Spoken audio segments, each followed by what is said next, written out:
Warner Brothers, you had one job.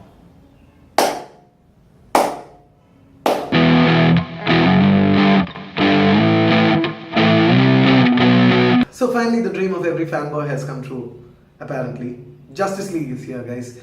All our favorite superheroes put together, all the favorite superheroes that we have been following so closely since childhood, at least all the comic book fans and nerds who have been following it so closely, has finally got what they deserve on screen. But no, that's not the case. That's what I was expecting seeing the teasers and trailers. But Justice League is just a byproduct of two directors coming in together, mashing up stuff, including corporate executives who have so deemed that this movie should only be 2 hours. The actual runtime of this film is supposed to be 2 hours and 45 minutes. But Warner Brothers corporate executives have decided that no movie of theirs should be more than 2 hours. So they decided to chop this movie down, and now it's all over the place. It's so messy, it's so rushed, it's so inconsistent. They do have no idea what they have done with this film. We have seen all the teasers and trailers on YouTube. If you had followed all the teaser, trailer and clips on YouTube, trust me, you have already watched 75% of this film. That's what I can say. With regards to the characters as such, Ben Affleck again plays Batman. He's done a fantastic job. Gal Gadot as Wonder Woman. Jason Momoa was the standout as Aquaman. Ezra Miller was funny. Yes, some of his jokes landed, some of it seemed a bit forced, and Ray Fisher is there as Cyborg to do what he does best. But I guess Henry Cavill's appearance as Superman, even though that was really hyped, finally I think we have got a Superman that we all wanted. He's not dull or brooding. He's finally optimistic, hopeful and happy, and actually he's smiling through most of the scenes. So finally I think we got all the characters that we deserve on screen. But put them all together and I don't think it had actually had that much of an impact. When we watch Marvel's The Avengers, remember how it was, remember what the goosebumps moment was when we saw all 6 of them standing in a circle side by side ready to take on the enemies. I was hoping something of that scene would happen in this flick. Nothing so. There was no sense of awe when these heroes of ours got together. There was no sense of excitement. They were there just doing something. They were just taking on the enemies, but nothing more than that. No, I'm not saying that the movie is bad. Do not take me wrong. This movie actually works in parts, but as a whole, it doesn't feel like it's cohesive.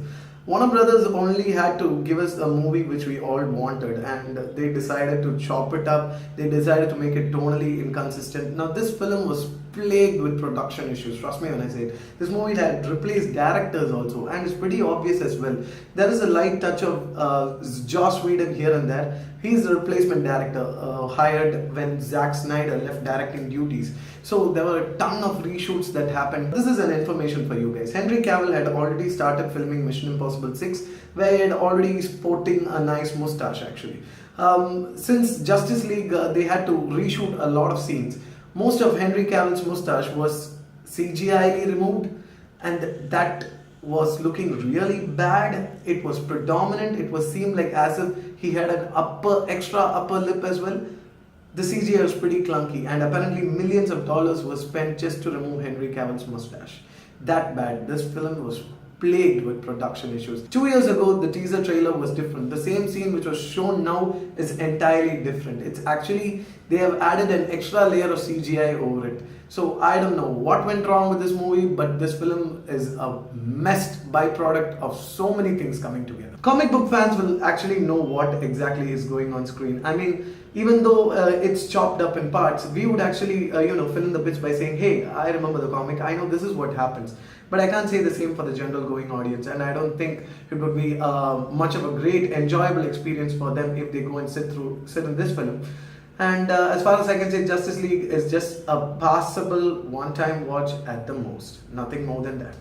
So guys, my rating for the Justice League is, trust me, I wish it could have been better. I mean, we have a cast and characters here. They're amazing, their chemistry on screen is great. But again, this is not the movie which we wanted to see and which we were hoping for a long time. Guys, thank you so much for watching my review. If you like my review, always like, share and subscribe to my channel. As always, this is Siddharth saying bye bye for now, and I'll catch you for more reviews later. One thing I can tell you.